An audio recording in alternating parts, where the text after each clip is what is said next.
Que faire après avoir obtenu une admission dans une université ou une école française? Tu t'es donné assez de mal pour attendre la dite admission. Tu as eu même des nuits blanches pendant des jours, des semaines, voire même des mois pour attendre cette lettre d'admission que tu as enfin obtenue et la vie est favorable. Maintenant, la question qui te reste dans l'esprit est de savoir que faire après la dite admission. On se retrouve juste derrière ce générique.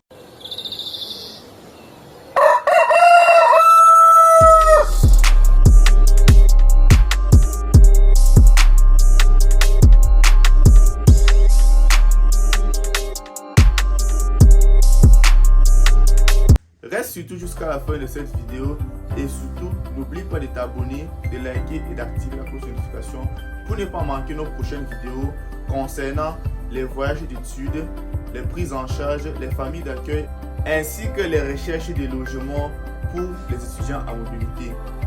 Tu peux également nous joindre via le lien qui s'affiche au bas de ton écran sur World Life Home Community. Maintenant, entrons dans le vif du sujet. Que faire une fois que tu as eu cette admission que tu attends depuis des jours ou des semaines? Bonjour à toi et bienvenue. Non, pas si vite. Tu souhaites te lancer dans la procédure d'études en France, mais tu ne sais pas par où commencer?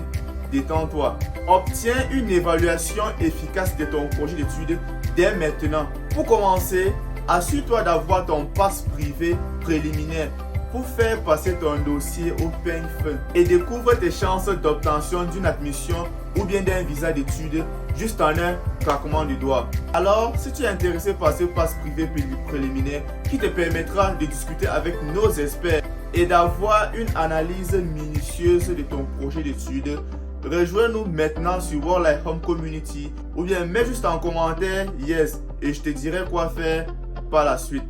La question qui nous incombe est de savoir ce qu'il y a lieu de faire après avoir obtenu une admission dans une école ou université française. Deux cas de figure se présentent à nous pour répondre à cette question. Tout dépend de si vous êtes passé par le portail Campus France ou pas. Dans le premier cas, si vous êtes passé par Campus France, il ne vous reste plus grand chose à faire. Campus France t'enverra une notification dans laquelle il te dira que tu peux à présent prendre rendez-vous avec l'ambassade de ton pays pour faire la procédure de demande de visa. N'oublie juste pas d'imprimer la notification que t'a envoyé Campus France et d'apporter avec toi lors de ton rendez-vous.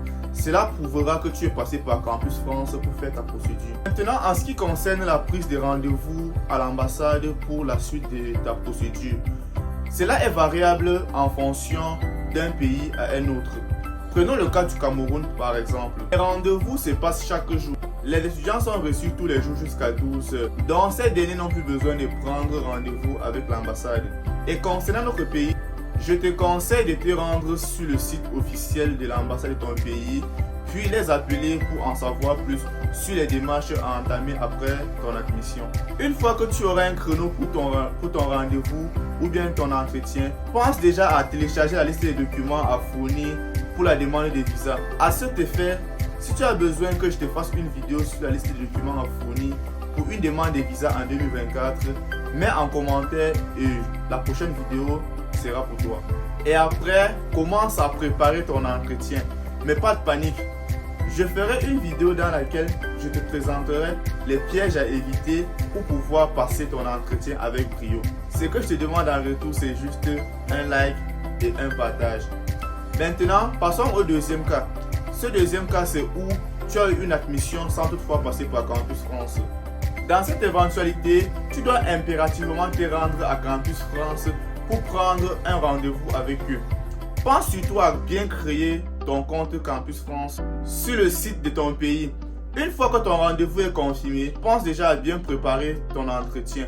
De ce fait, j'en ferai une vidéo dessus pour te montrer comment bien te préparer. Et une fois que ton entretien avec Campus France sera terminé, attends à recevoir une notification de leur part pour savoir si ton entretien a été favorable ou pas. Une fois que l'entretien avec Campus France est favorable, passez directement à la demande de visa. En principe, que tu passes par Campus France ou pas pour avoir ton admission dans une école ou université française, la prochaine étape est tout simplement l'entretien avec Campus France.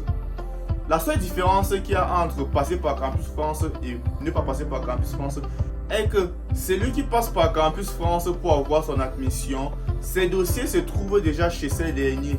Donc, nul besoin de créer un dossier Campus France. Maintenant que tu sais ce qu'il y a lieu de faire après avoir obtenu un avis favorable à une admission d'une école ou université française, la prochaine étape serait de savoir les documents à fournir pour passer l'entretien Campus France et éventuellement les documents nécessaires pour une demande de visa en 2024. Tel sera l'objet de notre prochaine vidéo que tu ne dois sous aucun prétexte manquer.